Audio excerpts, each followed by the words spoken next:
Cycle চালানোর সময় পাহাড়ে ওঠার জন্য বেশি শক্তির প্রয়োজন হয়, কিন্তু গতি কম থাকে। আবার সমতল রাস্তায় কম শক্তিতে বেশি গতি পাওয়া যায়। এই কাজটি করে 3 স্পিড ইন্টারনাল গিয়ার হাব। এটি মূলত পিছনের চাকার হাবের ভেতরে থাকা একটি ছোট গিয়ার বক্সের মতো, যা অনেকটা গাড়ির গিয়ার বক্সের মতোই কাজ করে। এর মূল কাঠামোটি হল একটি প্ল্যানেটারি গিয়ার সেট। এর প্রধান অংশগুলি হল: ১. বাইরের ধাতব খোলস, এটি স্পোকের মাধ্যমে চাকার রিমের সাথে যুক্ত থাকে। ২. রিং গিয়ার, লাল রঙের অংশটি যার ভেতরের দিকে দাঁত থাকে। ৩. প্ল্যানেটারি গিয়ার ক্যারিয়ার, হালকা সবুজ রঙের অংশ। ৪. সান গিয়ার, মাঝখানের হলুদ গিয়ারটি যা হাবের অক্ষের সাথে স্থির থাকে এবং ঘোরে না।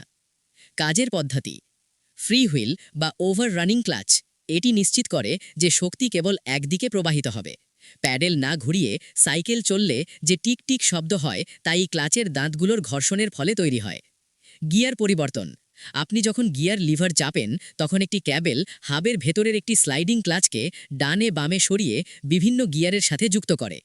3টি গিয়ারের পার্থক্য: ১. প্রথম গিয়ার বা লো গিয়ার, এটি পাহাড়ে ওঠার জন্য ব্যবহার করা হয়।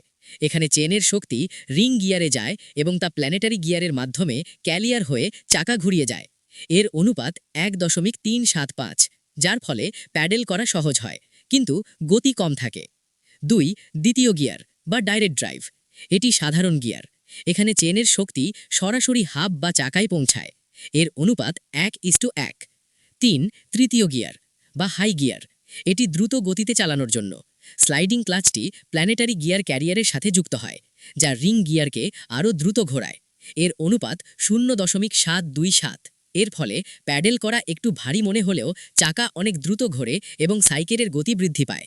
সহজ কথায়, এই হাবটি প্যাডেলের শক্তি ও চাকার গতির মধ্যে ভারসাম্য বজায় রেখে সাইকেল চালানো সহজ করে তোলে।